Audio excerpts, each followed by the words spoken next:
Welcome to an episode of InRange. I'm finally coming to talk to you about the TA44 1.5x16S mini ACOG. This has showed up on the channel for years, and for years people have asked me to talk about it. And there's no real reason I haven't yet, except I really honestly couldn't think of what to say. And that's because this is an interesting optic that is both fantastic but also deficient. And what I've been trying to do is think about, what is it I want to say about this that'll be interesting enough to bring another video to the internet about this optic, because of course many people have reviewed it. Being an ACOG, it has garnered a lot of attention. I don't remember exactly what years these came out, but it's been quite a while ago, and I did use this extensively at a number of matches, including Finnish Brutality. You're going to see a lot of footage here of that because I'm going to reference that because it was one of the best test environments for this scope that I could have thought of. And the hard thing to describe is that it's simultaneously wonderful and I love it, but I can't necessarily justify why on paper. So let me talk about the optic first, and then we'll go from there. Now, everyone's very familiar with the traditional 4x ACOG, much bigger than this, of course. Fixed 4x with multiple reticles, sometimes a chevron, sometimes crosshairs, etc. And then this came out as a much lighter, smaller version at 1.5x. Now, this comes in at around 7 ounces, which doesn't make it light, but it also doesn't make it heavy. When you compare that with a red dot with a magnifier, you're in a very similar range, or maybe even heavier with the magnifier and red dot, but you're definitely heavier than just a red dot. And ultimately, this sort of functions like a red dot.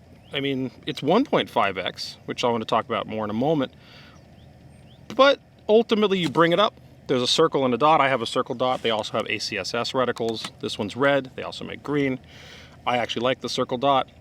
And you bring it up and it functions very much like a red dot. It's there, it's quick and easy to use. Now, let's go into the benefits of this. The benefits of this, it's built like a tank. It's an ACOG. This is, unless you are doing something crazy, this is not going to break. It doesn't break in the cold, it doesn't break in the heat. It doesn't ever lose zero. That's just ACOGs don't. Run it over with a car, with a tank, it'll probably still be there. It'll be still functional when the rifle is not. Same thing with the 4X. The 1.5X is no different. It is built ruggedly and like that. It uses a fiber optic here to acquire light from ambient light from whatever your environment to light the reticle when you're in lit environments, and when you are in not lit environments, it has tritium in there, which then provides enough illumination for you to see the reticle even in the dark. This means this requires no batteries. This makes it sort of an apocalyptic scope in that no matter what, you pick it up, you don't turn it on, and it's just there and working. And there's a really neat thing to say about that. But at the same time, modern red dots have battery lives that go into the multiples of years, even just left on. So in a way, they're just working too. So unless you're trying to think of a situation in which there just aren't batteries existing anymore, that no batteries required is not necessarily the thing that it was at one point, historically speaking. But at the same time, you pick it up and it's just on, it's just working. It's immediately there and ready to go. And it does provide a fantastic, nice circle dot reticle that's very bright, very easy to acquire. Oddly, even though it's 1.5x, I find it to be 98% as fast to acquire as a red dot. Even in unusual and odd positions, you bring it up, it is literally just there, just like a red dot is. And early on, during the What Would Stoner Do project, we talked about a lot of different optics and sighting systems and really sort of fixated on the red dot with a magnifier, because the magnifier provided you the ability to see further, identify further, and engage further. But the red dot without the magnifier has absolutely no eye relief requirements and is just the quickest, easiest sight and optic to acquire under any conditions and any form of duress. But at the same time, this ACOG has such a forgiving eye relief. They list it as like 2.5 inches, but the truth is your eye could be anywhere behind this optic and you can see it. And even if you're off to the right or left, it shows up on the edges, and there doesn't appear to be really any parallax concern whatsoever. It's an etched reticle, but the eye relief is so forgiving that anywhere behind here, in any odd position, any distance of your eye from the optic, and even off to the side, left side, it's just there. It's super easy to acquire. It's never a problem, just like a real red dot would be. So it achieves all of that, and it does provide you a little tiny boost of 1.5x, which is something you don't get with, of course, a 0x red dot that you just look through panes of glass. And I find that little boost to be kind of cool, especially if you're looking at something a little smaller downrange. And even with both eyes open, your brain will kind of interpolate and take them both, and it just kind of makes it a little more visible.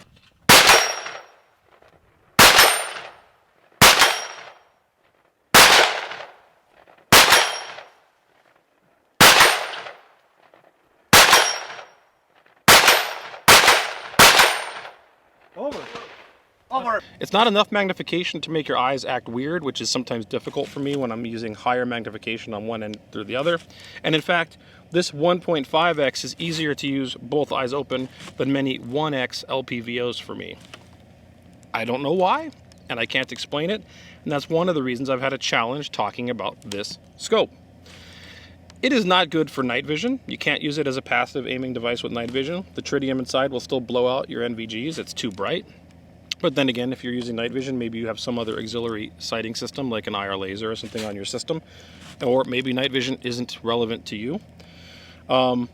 It does have eye relief, but the eye relief isn't really enough of a concern to be worried about. In fact, it might as well not have an eye relief issue.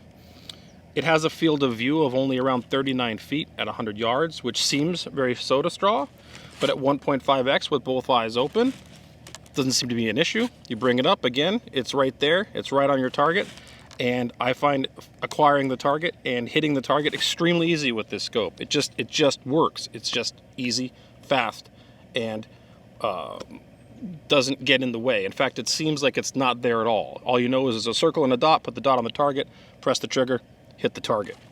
Just like you should with a red dot, right? Just like a heads-up display, even though this is technically, well, it is a optical device with magnification. And therefore, I don't know what to say. It's like, so what I've decided to do is talk about this from the what would Stoner do perspective. And then I got stuck because I'm like, is this something I would recommend as an officially approved with the InRange stamp of hubris as a what would Stoner do approved optic? And my answer is yes, I think it is. I think this optics very well aligns with the what would Stoner do project and the idea of keeping things as light as possible, but not with lightness being the only consideration, because it is reliable, retains at zero, incredibly durable, light enough that it's not intrusive, is not large, it goes on the rifle and the carbine, it stays out of the way. It doesn't really, it feels like it's not there. It's kind of strange, really. And so yeah, I'm going to say this is a what would Stoner do approved optic with a big asterisk next to it, which is it right for you?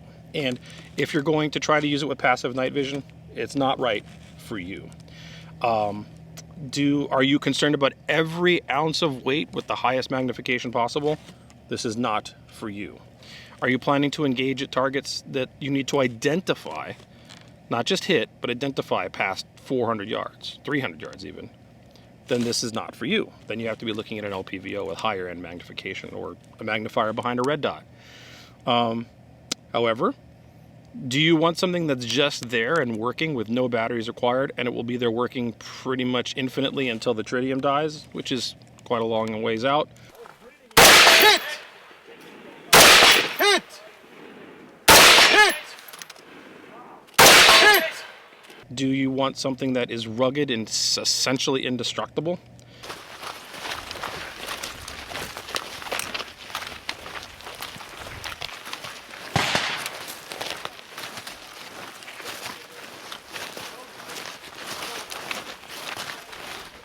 Do you want something that has really easy to zero little caps that you can just turn with your fingers, which is really cool? Do you want a little bump of magnification that isn't necessarily full magnification, that still acts like a red dot and isn't in the way?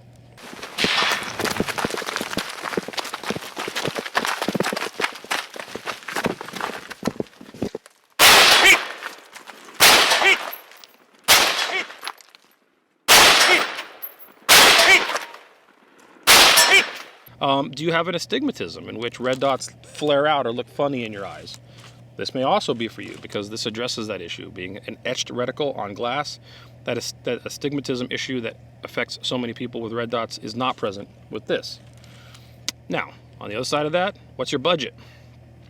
Do you have a minimum really of $800 to drop on just your optic? That is, again, a fixed 1.5x and doesn't do more than that. You can get LPVO, you spend more and you can get an actual LPVO, and you can spend a lot less and get a red dot sight from HoloSun that is incredibly effective, gives you a nice 65 MOA circle dot type reticle, and lives off battery life for less than half the price of the 1.5x ACOG. So you can achieve that same thing and have no eye relief issues there as well, and then add a magnifier on later. You're not adding a magnifier onto this later. That doesn't really work. It's not magnification on top of magnification. That's not really a good thing. So again, do you have the budget for it? And then you have to think about why this versus that.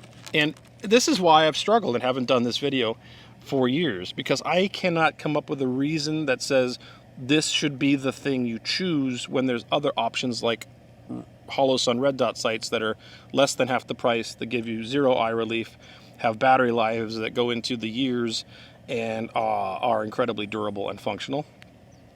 All I know is that every time I use this, I like it. It's just there. There's something perfect about it. It's like when you pick up a knife or a blade and it's just perfectly balanced. Or for that matter, you pick up a what Stunner doing carbine and it's perfectly balanced. It's not heavy in the front or heavy in the back.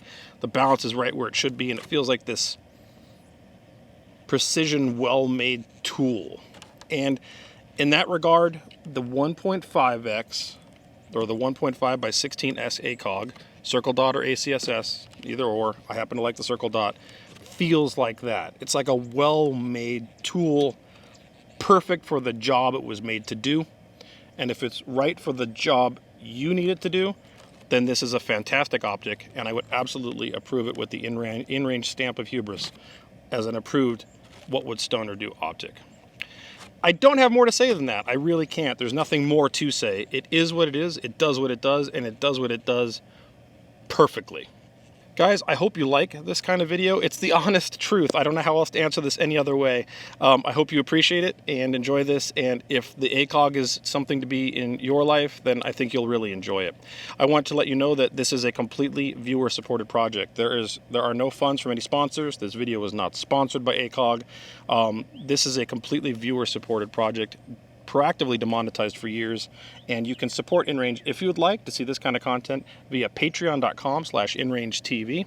You can also find us on Playura.com, which is an alternative to Patreon, either or, and you'll find the links in the description below. It's probably on a bar here as well. And each and every one of you make it possible, because this ACOG was purchased with Patreon dollars to be able to do this review that, yes, admittedly, took me years. Hope you've enjoyed the video. If you can't support us via Patreon, I understand. Another important thing you can do is subscribe and share with your friends, because the algorithm is not friendly to proactively demonetized channels, especially proactively demonetized channels that deal with the topic of firearms. Thanks for watching.